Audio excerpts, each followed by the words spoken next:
तो क्या यह मान लेना सही होगा कि भारत के कूटनीतिक मित्र युद्ध में सीधे शामिल नहीं होंगे, पर बैक चैनल समर्थन जारी रहेगा?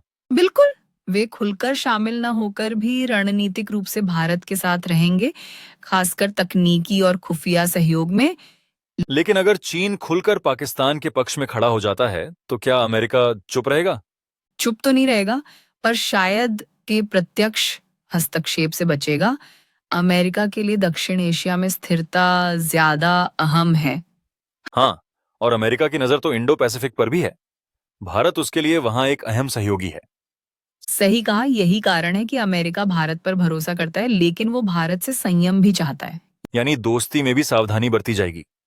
वैसे रूस की भूमिका कुछ उलझी हुई लगती है। हाँ, रूस एक ओर भारत का पारंपरिक मित्र है, दूसरी ओर पाकिस्तान और तालिबान से उसके संपर्क भी बढ़े हैं। तो क्या रूस बीच का रास्ता अपनाकर शांति की कोशिश करेगा?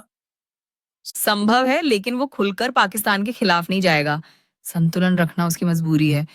एक बात सोच रहा था, क्या चीन का दांव सिर्फ पाकिस्तान तक सीमित रहेगा, या वो युद्ध को क्षेत्रीय स्तर पर फैलाने की कोशिश करेगा? अगर युद्ध लंबा चला तो चीन भारत की उत्तर पूर्वी सीमाओं पर दबाव बना सकता है, ताकि भारत दो मोर्चों पर उलझे। तो यानी भारत को न सिर्फ पश्चिम बल्कि पूर्वी मोर्चे की भी तैयारी रखनी होगी।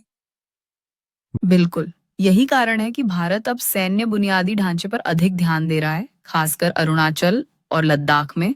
और शायद इसीलिए भारत क्यूआईडी जैसे संगठनों को मजबूत करने की दिशा में बढ़ रहा है। हाँ, क्योंकि अकेले खड़े रहना अब विकल्प नहीं है। मल्टीलेटरल गठबंधन आज की जरूरत है। लेकिन पाकिस्तान की स्थिति थोड़ी अलग है। वह चीन पर अधिक निर्भर है, जबकि भारत विविध साझेदारियां रखता है। यही भारत की सबसे बड़ी कूटनीतिक बढ़त है, रणनीतिक स्वायत्तता। तो क्या हम कह सकते हैं कि अगर युद्ध होता है तो वह सिर्फ भारत पाक युद्ध नहीं रहेगा? हाँ, वह अप्रत्यक्ष रूप से वैश्विक रणनीतिक संतुलन की परीक्षा बन सकता है। लेकिन क्या यह स्थिति नई कोल्ड वॉर की ओर इशारा नहीं करती? कुछ हद तक हाँ। चीन पश्चिम की प्रतिस्पर्धा अब सिर्फ व्यापार या तकनीक तक सीमित नहीं रही। यानी भारत पाक युद्ध भले दो देशों के बीच हो, पर इसके पीछे बड़ी शक्तियों का असर छिपा होगा। बिल्कुल। और ये असर ही युद्ध को सीमित या विकराल बना सकता है। लेकिन आपको क्या लगता है, क्या यह युद्ध रोका जा सकता है? अगर सभी पक्ष अपनी रणनीतिक सीमाओं को पहचाने तो रोका जा सकता है, पर इसकी गारंटी कोई नहीं दे सकता। तो क्या यही वक्त है कि सभी देश मिलकर ऐसी स्थिति के विरुद्ध एक साझा तंत्र बनाएं? हाँ, खासकर संयुक्त राष्ट्र जैसी संस्थाओं को अपनी निष्क्रियता से बाहर आना होगा। बहुत महत्वपूर्ण बात है।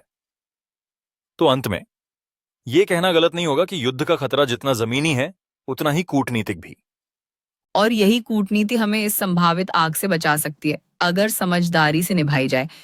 तो श्रोताओं के लिए सोचने का विषय है, क्या वैश्विक गठबंधन शांति बनाए रखने में सफल होंगे, या फिर ताकत की राजनीति हावी होगी? सवाल बड़ा है और जवाब शायद समय देगा। आज की चर्चा में इतना ही। अगले भाग में हम बात करेंगे संभावित युद्ध की आर्थिक लागत और सामाजिक प्रभावों पर। धन्यवाद, जुड़े रहिएगा।